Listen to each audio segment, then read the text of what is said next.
مجھے اس دن کے لیے باقی نہ رکھنا، اس دن کے لیے باقی نہ رکھنا، اس دن کے لیے زندہ نہ رکھنا جس دن میری مشکلوں کو حل کرنے کے لیے ابو الحسن نہ ہو۔ اس ایک جملے نے توسل کا مسئلہ بھی حل کر دیا۔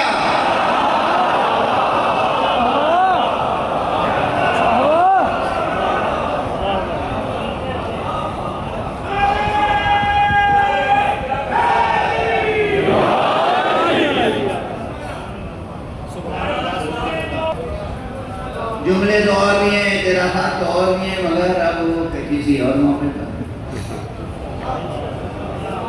ایک ایک کا اعتراف سناؤ۔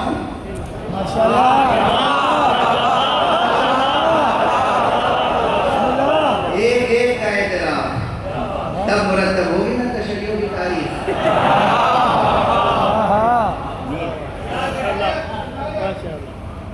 بس اب پھیلیے یہاں پہ۔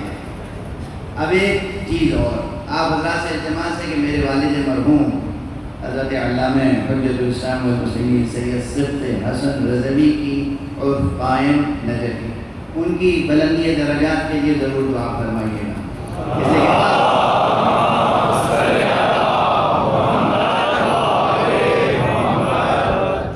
اب جو میں نقطہ پڑھنے جا رہا ہوں وہ ان کا ہے، اور ان سے پہلے کسی نے نہیں پڑھا۔ ہوتا ہے نا بعض نقطے ایک کے بعد ایک چلتے ہیں، یہ نقطہ ان کا ہے، ان سے پہلے بڑے سے بڑے خطیب گزرے کسی نے نہیں پڑھا، یہ ان کا نقطہ ہے اور میں عرض کر رہا ہوں، اور وہ ہے غدیر سے متعلق۔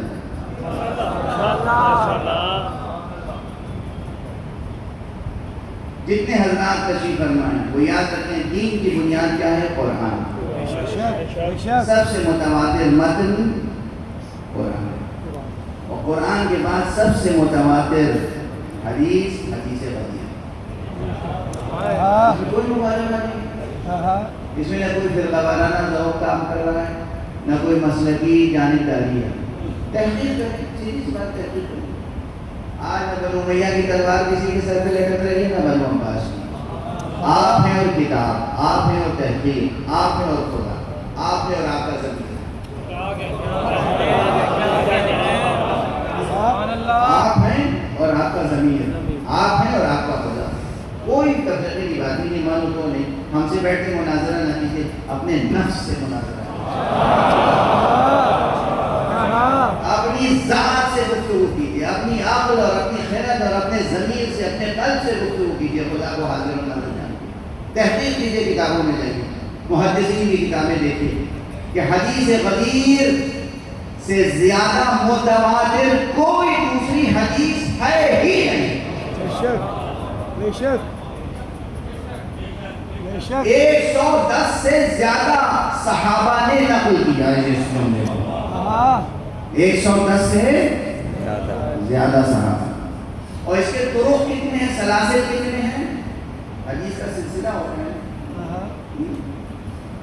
یہ طرق اور سلاسل اتنے ہیں کہ مورخ طبری نے اپنے زمانے میں، یعنی 300 ہجری، اس زمانے میں مورخ طبری نے 2 ضخیم جلدیں مرتب کی تھی کتاب البدایہ کے نام سے۔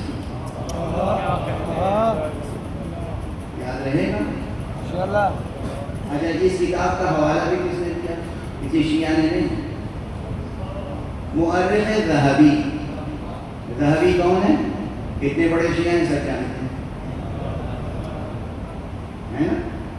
مورخ ذہبی نے کہا کہ میری نظر سے 2 ضخیم جلدیں گزری ہیں طبری کی، جس میں صرف سلاسل و طرق حدیث غدیر کو جمع کیا۔ اور ہمارے یہاں اب یہ حدیث غدیر اتنے سلسلے، اتنے طرق، اتنے راوی کیسے پیدا ہو گئے؟ جبکہ مزاج کیا تھا؟ علی کے فضائل کو چھپانا۔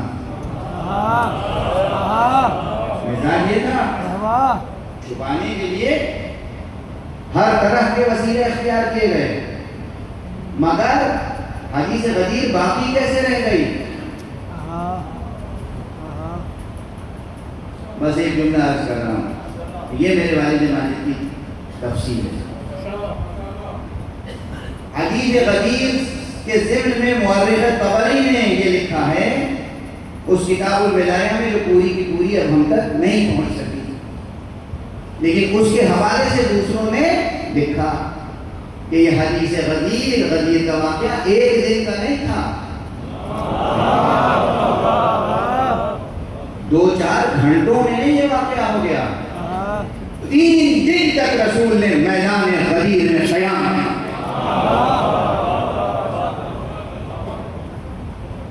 یاد رہے گا انشاءاللہ؟ 3 دن تک کے معنی سمجھتے ہیں آپ؟ جوانوں اس تعبیر کو یاد رکھنا، ہمارے زمانے میں کوئی کام ہوتا ہے نا تو ماشاءاللہ میڈیا منٹوں سیکنڈوں میں ساری دنیا میں بات پھیلا دیتا ہے۔ حضور کے زمانے میں کون سا میڈیا تھا؟ پریس تھے، نیوز پیپرز تھے، ریڈیو تھا، ٹیلی ویژن تھا، کچھ تو نہیں تھا نا؟ اور اللہ نے ذمہ داری کتنی بڑی دی تھی، یا ایھا الرسول بلغ، اے رسول پہنچا دیجئے، یا ایھا الرسول بلغ ما انزل الیک من ربک وان لم تفعل، اگر آپ نے یہ نہیں کیا فما بلغت رسالتہ، تو آپ نے اللہ کی رسالت ادا نہیں کی، کچھ ادا نہیں کیا، یعنی یہ نہیں کیا تو کوئی نہ نماز ادا کی، نہ روزہ پہنچایا، نہ حج پہنچایا، نہ اصول دین پہنچایا، نہ فروع دین پہنچایا۔ اللہ کا یہ نقل ہے، تو رسول نے بھی وہ حکمت تبلیغ اختیار کی کہ وقت کو میڈیا بنا دیا۔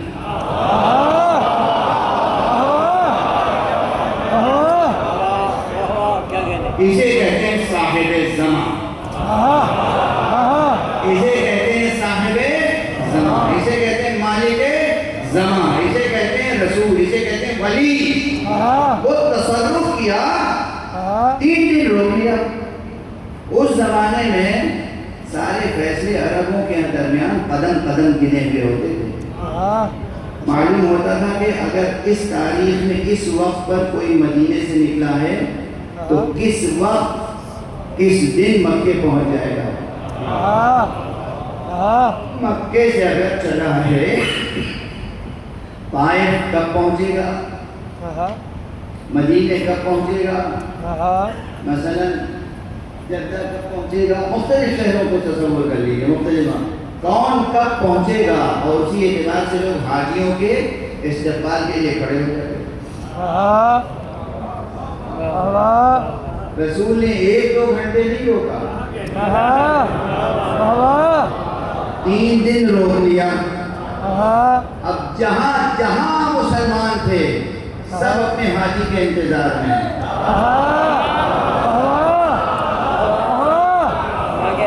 ہر جگہ انتظار ہو رہا ہے، اور گھبراہٹ، پریشانی،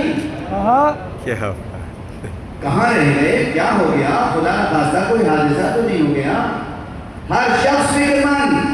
اب جب 3 دن کی تاخیر کے بعد لوگ پہنچے ہیں، ہر ایک کا پہلا سوال تھا دیر کہاں ہوئی،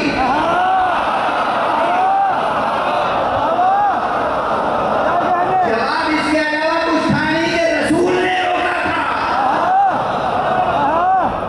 بھئی رسول